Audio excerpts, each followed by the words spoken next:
Okay, now taking apart the front seats. Here's the seat back. You can definitely see where it needs to be taken apart, cleaned, new materials put in. Slides off pretty easy. Screws were taken out here to allow this part to come off, and it's going to be slid off the top.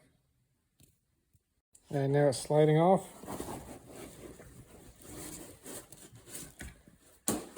And here's the seat back.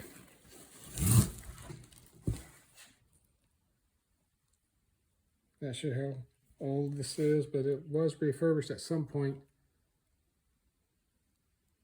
But it's definitely needs to be redone. Particularly for the metal underneath and the glue.